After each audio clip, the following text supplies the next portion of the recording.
Hey, it's Liz with Crafty Queens. We're going to take a wood slice ornament and some paint, and we're going to make a cute little snowman. I'm going to start by doing a little more than half of the wood slice with some white paint, going at a curve, and then I'm going to do a hat with green above that and paint that all in and get it good and dry. I did a couple layers using acrylic paint.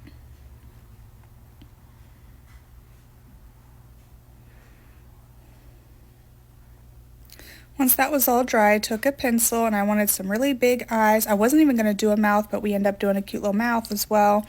And I did not do cheeks. This one is for a gift for a male, and so I did not do like pink cheeks or any type of glitter or anything like that, but he still turns out super cute.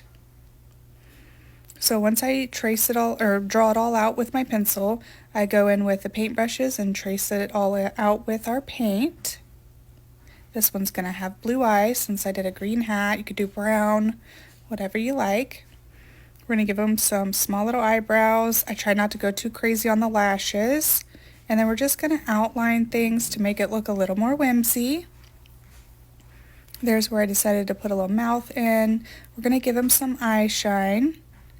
I did some yellow in his nose, just for a little dimension. You could do brown at the bottom, whatever you like. And then I started to get the brim of his hat together.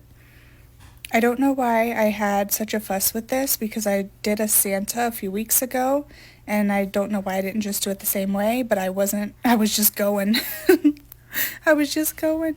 I do sand around the edges. As you can see, a couple pieces of our little wood slice, the bark part fell off, so that will happen. That's okay.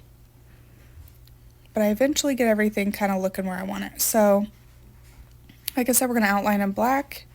I decide around this point that I don't really love the brim of the hat, so I'm trying to fix that now. I'm going to sand it back, and then I'm going to re-add the green, the black lines, the white, and then the black outline. So you know what? If you do something and you're not crazy about it, but I wasn't going to toss this or repaint over it because that cute little face, I don't think I could recreate it, then you just use your sand sponge and take it off and redo it, you guys. I did go around the bark there with some white paint, making it look like faux snow, and I did a simple black and white hanger. This is an ornament, and I think he actually turned out super cute. I hope you guys enjoy this video. Thank you so much for watching, and have a great day.